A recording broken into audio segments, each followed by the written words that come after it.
Here's a question for you. If you had two rabbits, one male and one female, and you left them together and they did what rabbits do, at the end of a year, how many rabbits would you have? You will be astonished at the number.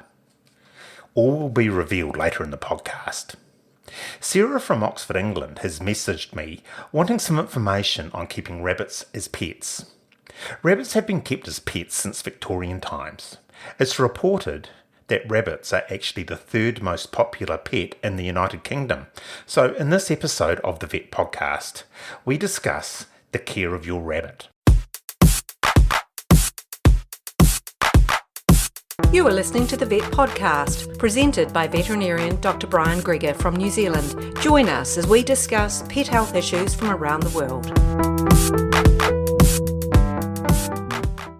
There are a number of advantages in keeping rabbits as pets, including them being generally docile, they can be kept indoors, and they can be trained to use a litter box. There are some downsides as well. Some rabbits can become aggressive, nervous, or difficult to handle. They can be destructive in the house, and unneutered males can become territorial. Due to the strength of their kick, if they are not handled correctly, they can cause severe damage to themselves, and some of the bigger rabbits are in fact huge, and children may struggle to handle them. I'm sure you've all heard the saying, breeds like rabbits. Here's a wee quiz for you. If you had one pair of rabbits, a boy and a girl, after 1 year, how many breeding pairs of rabbits do you think you would have? 10? 50? 100? No, an unbelievable 233 breeding pairs. That's almost 500 individual rabbits just after 1 year. In countries like New Zealand, where there are no natural predators to the rabbit, you can see why we have huge explosions in the rabbit population when breeding conditions are right. The bottom line here is if you don't want a plague of rabbits, either have your rabbits desexed, or at the very least, don't let the males and females get together. Also remember that rabbits are able to breed from an early age. Females are fertile from 4 to 5 months, and the male is fertile from 5 to 8 months. The period of pregnancy is only 30 to 32 days. That's only a month. So by 5 months, it's possible your female rabbit may already have had her first litter. An average litter is about 4 to 5 babies, so it doesn't take long for the numbers to build up. Okay, let's have a look at the diet. Now is a good time to have a talk to Richard Rice-Grubb, who's a New Zealand trained veterinarian working in the Willow Veterinary Centres in Buckinghamshire in the United Kingdom. Now, Richard has got a certificate in exotic medicine. Richard, recent research has shown the effect that diet has on the health of rabbits. You couldn't just go into this in a little bit more detail for us, could you? Yeah, sure. So at the University of Edinburgh, they recently did a reasonably long-term study on some Dutch rabbits, broken down basically into 4 different feeding groups, looking at what happens if they're fed hay alone, a pelleted type diet and the hay. You're given a mixed diet or a muesli type diet, and given muesli type diet with hay as well. And they found by measuring the teeth wear and the growth rates using repeated and serial X-rays, they found that muesli diets, whether given with hay or without, led to slower tooth growth, which tends to follow with lower fibre, and their teeth became quite curved. The roots became very splayed. These changes are recognised as preclinical dental disease, and they were starting to occur in these rabbits at less than 2 years of age, which is very significant. The other thing they mainly found there was that all the rabbits fed muesli only ate certain parts. They tended to avoid the higher fibre parts and concentrated on the higher starchy carbohydrate type flakes. And that was regardless of whether they fed hay or how much muesli was fed. They tended to only really want to eat those really high starch pellets, which does really give us good proof that rabbits are very good at selectively choosing the easily digested parts of the food and leaving the parts which are actually better for their digestion. They also noticed that the droppings when fed muesli, both muesli groups actually, are much smaller, and that indicates very slow gut trends at times. One of the big problems with rabbits is they are high risk for stasis or ileus, and that can be life-threatening. So a slower gut rate is not ideal. We really kind of want things to be moving quite quickly. Also, there was a higher rate of obesity in the muesli-only diet. And that wasn't seen so much when they were given hay as well. But obesity is a big problem. It's sort of an emerging problem in some of the pet rabbits that we see. And it does predispose to diseases like fly strike, pododermatitis, and arthritis and joint disease as well. Interestingly, the rabbits fed only hay remained quite a bit lighter than the breed standard for Dutch rabbits. And there was a bit of a question there as to whether hay alone may not be enough over the long term, but the study wasn't long enough to really look at that. So the general conclusions drawn from that are really kind of what we've been saying for a while. It's just good to have some evidence to back it up. And that's really to probably avoid recommending feeding any muesli-based diets, rather give lots of hay and try to give a pelleted diet instead, as that seems to be better for both digestion and teeth growth. So what can we take from this? The best diet for a rabbit is what they would be eating in the wild. A recommended diet would be to feed grass or good quality hay, supplemented with good quality commercial rabbit pellets. But avoid rabbit muesli. Feel free to feed wild plants such as groundsel, chickweed and dandelions, but please don't feed grass clippings, frosted or mouldy foods. Expect your rabbit to drink about 10% of its body weight per day. So if you take a rabbit to be about 3 kilos, you would expect that it's going to drink about 300 mils per day. Okay, what can go wrong with your rabbit? One of the most common conditions we see with rabbits are tooth problems, and by far the most common condition that we see is termed malocclusion. That is the front teeth not meeting properly. Normally, when they do meet properly, the top and bottom front teeth keep each other ground down. But if they do not meet, there can be major problems with overgrowth of these teeth. There are several causes for malocclusion. Probably the most common is the cheek teeth elongating. This prevents the mouth from closing properly, causing the overgrowth of the front teeth. Trauma and genetics are also associated with malocclusion. If you think there is a problem with the teeth of your rabbit, make an appointment to see your vet. The signs of dental disease may include going off their food, drooling, having a wet chin, or weight loss.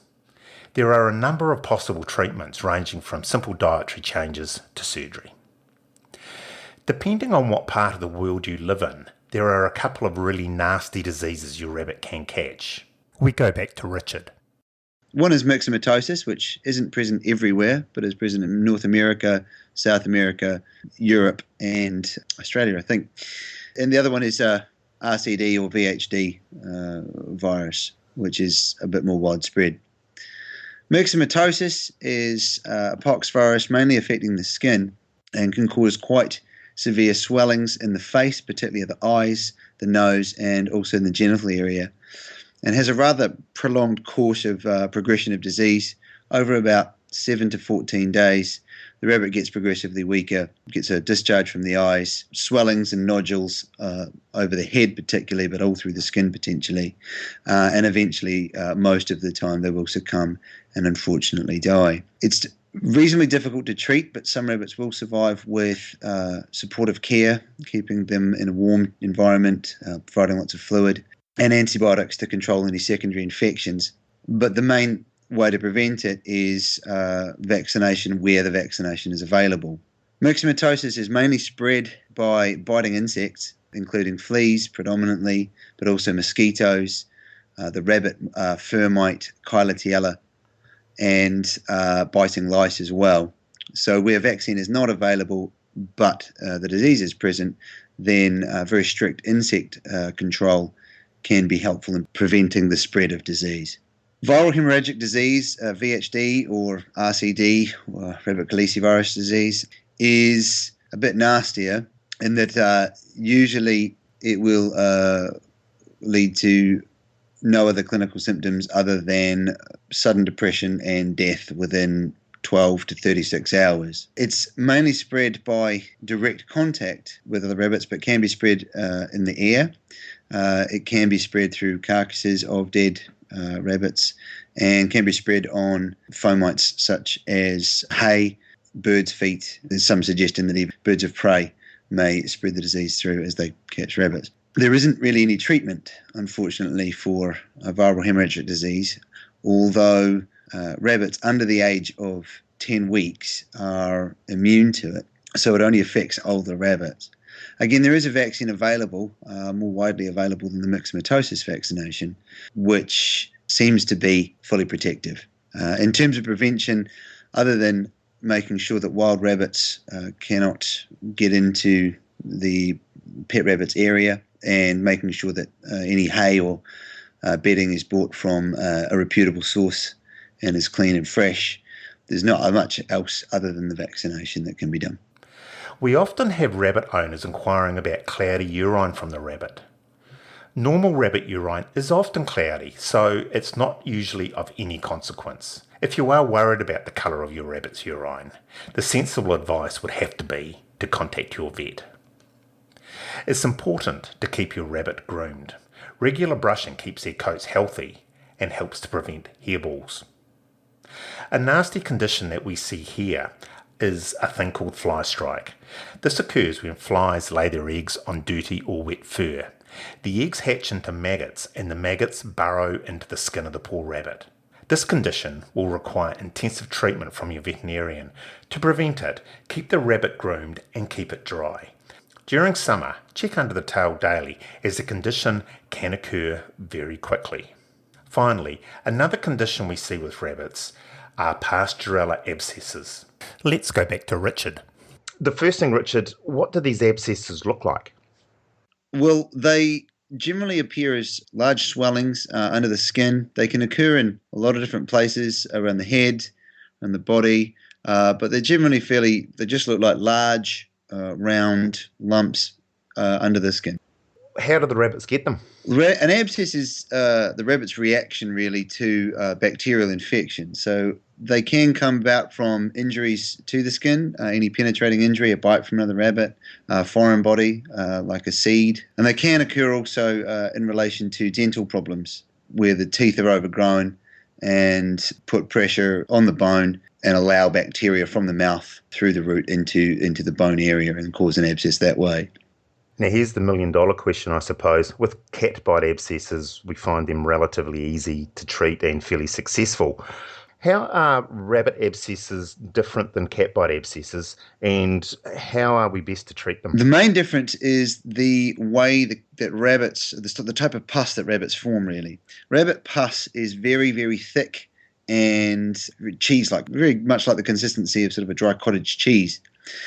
And that means that normal drainage like you do with a cat abscess just is not going to be successful. Part of the reason for that is also the capsule that rabbits form. Rabbits form a very, very thick wall around any infective area and form a large wall around the abscess. And that wall is very thick, making it very difficult for it to heal properly. In addition to that, oftentimes bacteria from the wound or the injury are located and grow inside the capsule of the abscess.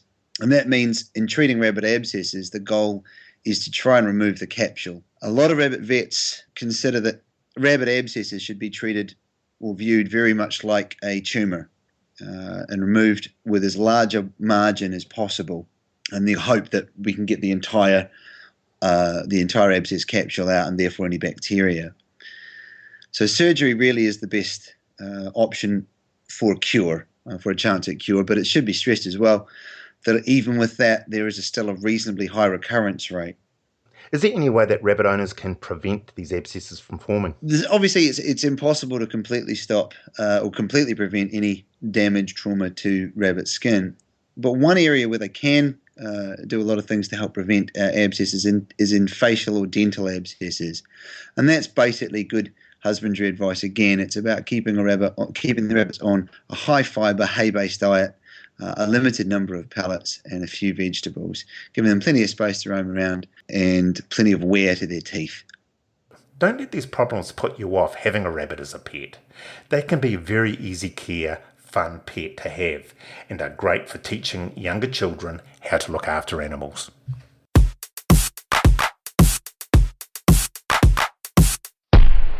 If, like Sarah, you have something that you would like us to discuss, please flick us an email at vetpodcast@gmail.com or just search for Vet Podcast in your normal social media and send us a message.